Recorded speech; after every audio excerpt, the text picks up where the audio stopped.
Hey guys, this is Josh, HDCircuitry. I'm going to go through my electric fan harness kits. I've got a couple versions of these. This is for the Raptor fan harness, which is for 2010 and up F-150s. Part number RF355. You can get them OEM Motorcraft from Rock Auto for like $150, or you can get aftermarket brand for like half that cost. So the fans are cheap. This is by far the most popular kit that folks get. But I also have versions for the Mark 8 fan, which is a single fan, dual speed, as well as Flexolite fans or any other aftermarket fan. It's essentially the Raptor kit without Raptor specific connectors, so you can plug it into your kind of universal style fan. I've ran many kits over the years and found problems with pretty much all of them, or reliability issues, either myself or my buddies on various kits. I basically took all that and designed it out on my own kit, started from scratch, went overkill on the components and the design and the redundancy so folks don't have problems. Done hundreds of these kits, and knock on wood, so far everything's been fine with them. The only problems folks have had is if they don't read the directions and they try to modify it to do their own thing, not understanding how it's hooked up because they didn't read the directions. So with that, again, like everything, comes with color directions, schematics, where to hook everything up, color photos. I do have another video up that shows me installing it in my truck to show exactly where everything plugs in and hooks up. Also explains operations of how the fan harness works and the different modes.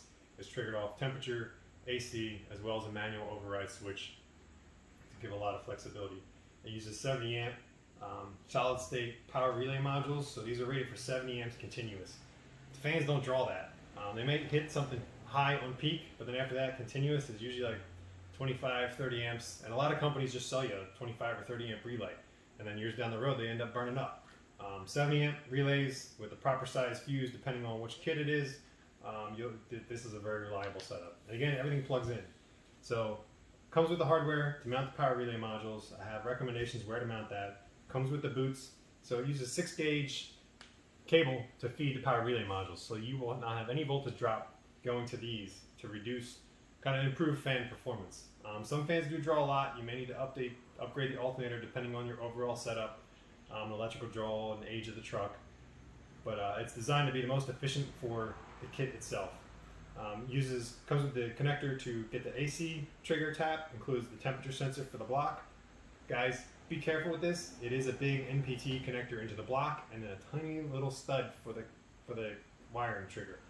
Folks use a big ass wrench on this and then over tighten that and snap it. I'm not responsible for that. Guys, use some common sense, read the directions, and be careful. This, you barely need to put any force on it to tighten that tiny little like 1/8 inch stud.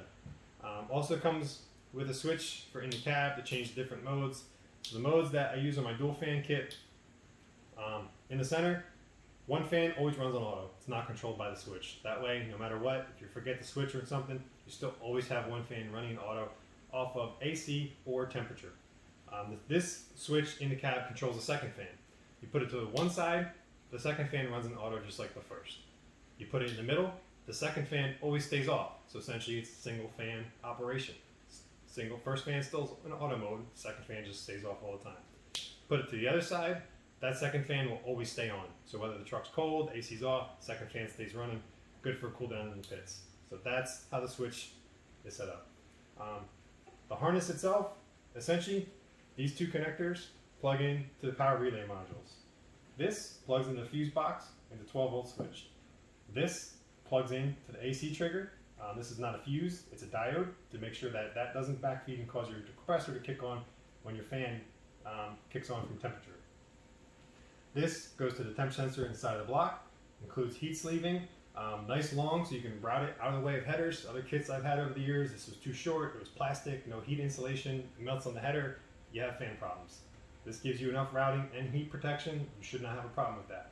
Then this routes into the cab to plug into the switch and then the ground cable for the switch itself. So literally, plug it in, plug it in, plug it in, plug it in, plug it in. And the control side is completely done. The fan side, this harness here, 2 ground terminals to ground the fan to chassis, 2 connectors that also plug into the power relay module, and 2 connectors that plug into the Raptor fans themselves. And my universal style, Flexolite style kit just has 2 sets of female quick connectors. The Mark 8 version that I have has an additional relay to control the modes of operation, and in that kit, low speed is triggered off temperature, and high speed is triggered off AC or the manual override switch. So again, this kit is plug and play, everything's sleeved, heat shrunk, super nice kit. Kind of hard to see here, but I have pictures up on my page to show how nice everything is when it's all sleeved. Again, everything included. All you need yourself is the fan. I don't sell the fans themselves. It's cheaper for you to just buy direct from Rock Auto or Advanced or your connection to Ford or your junkyard version. I've got guys, hundreds of these kits out there, and guys running them for years. I've run it in my own truck. And again, you don't have to worry about it not being cool enough. The Raptor fans flow a ton. I live in Jersey. Temperatures in the summer here get to 100% humidity, 95 plus degrees. I've got a truck on a 2-valve that made over 800 horsepower, no problems with cooling. Now on the 4-valve, making even more and still holding up. So that's my kit for electric fans. You can reach me through Facebook, facebook.com/HDCircuitry, Instagram's #HDCircuitry, or through email at HDCircuitry@gmail.com.